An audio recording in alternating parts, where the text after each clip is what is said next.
The Toronto Argonauts are Grey Cup champions after a thriller in the nation's capital. 2nd and 5. Mitchell gunning end zone. Mark Michelle. It's intercepted. Picked off. Matt Black. The 105th Grey Cup is double blue. With the snow falling in Ottawa, the Argos pulled off the upset, topping the Calgary Stampeders 27-24. The play of the game happened with 4 minutes to go. A Stampeder fumble leading to a 110-yard recovery for a Toronto touchdown. The Boatmen went on to kick a field goal to claim the coveted trophy. Now, watching all the action, CTV's Joe Tilley, along with football analyst and Ryerson University sports journalism professor Dan Berlin. Joe, I'll begin with you. What a game. Oh, no kidding. That was unbelievable. You know, the Stampeders are up 24-16. They're going in for another touchdown and probably make it 31-16 game, set, match. And all of a sudden, there's a hit, there's the fumble, there's a 110-yard return, and wow, snatching victory from the jaws of defeat, no doubt about it. Certainly reminds me of a Super Bowl a couple of years ago when the Seattle Seahawks were in position to do the same thing against the Patriots. And that didn't quite work out. No, it did not. Dan, what did you think of those last 4 minutes?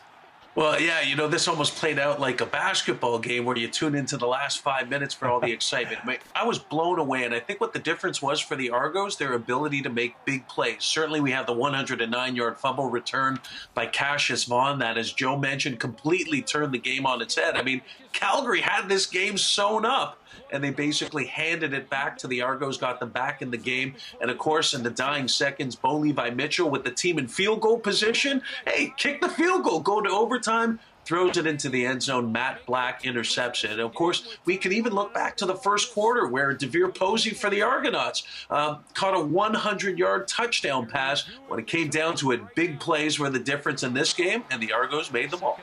Joe, so many key moments in this game. Is there one highlight that really stands out for you? Well, I don't know if it's a highlight, but the Argos made a shoe change at halftime because of the slippery field, and they said that was a huge factor in the game. But you know what? That catch in the first half, that was unbelievable. But obviously, the TS and turning point, if you will, was the fumble, you know, on the goal line basically, and the return for the touchdown that completely turned this game around. Dan, standout player for you on both sides. Well, certainly, you know, I mentioned DeVere Posey. He was named the Grey Cup MVP, and rightfully so.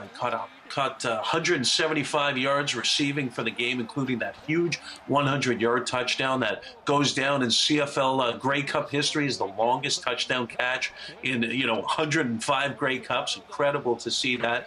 You know, Calgary had some great efforts. Certainly, Jerome Messam had 2 touchdowns on the offensive side. And I think if Calgary would have pulled out this game, I think Messam would have been the MVP. But maybe the Argo that impressed me the most, the combination of Jim Popp and Mark Trestman. Here they were taking the Argos, who were the worst team in the league last year, and turned them around from worst to first in just one short year. A tip of the hat to both of those men who had great success in Montreal and now cemented their legacies with this big win in Toronto. Joe, what do you make of that turnaround? I mean, a team going from being, going through so many struggles to now champions. How did that happen?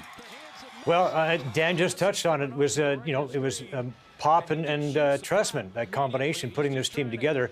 But you know what's interesting is Matt Black, who made that interception in the end zone to seal the victory. He was cut from the Argos early this season. He came back. He was, the team brought him back, and he basically made one of the biggest plays of the game. But there were many big plays in this game for the Argos, and kudos to the folks in Ottawa who brought out the plows to plow the field at halftime, because I think that made for a much better football game in the second half, and that's why we had the tremendous excitement that we did. Dan, at the very beginning, did you think that the weather and all that snow, I mean, it really looked like a blizzard was going on. Did you think that would be a major factor in how this game played out? Well, absolutely. And you would have figured the ball would have been slick and the ball would have been turned over. And yet, interestingly enough, there were 5 fumbles throughout the game before that big 109-yard return. And the teams recovered their own fumbles. There wasn't a single turnover throughout the game in the snow.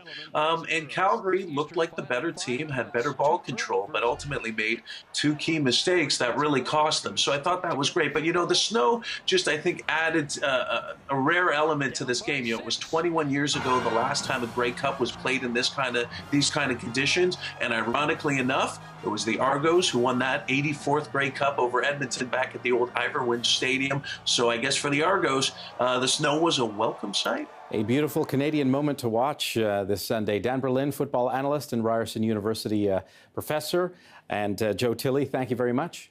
My pleasure. And by the way, if you told me before this game that James Wilder would rush for 13 yards on 9 carries and the Argos would win, I would say not a chance. Well, there you go. Thank you very much. All right. Great, thanks. Great Grey Cup.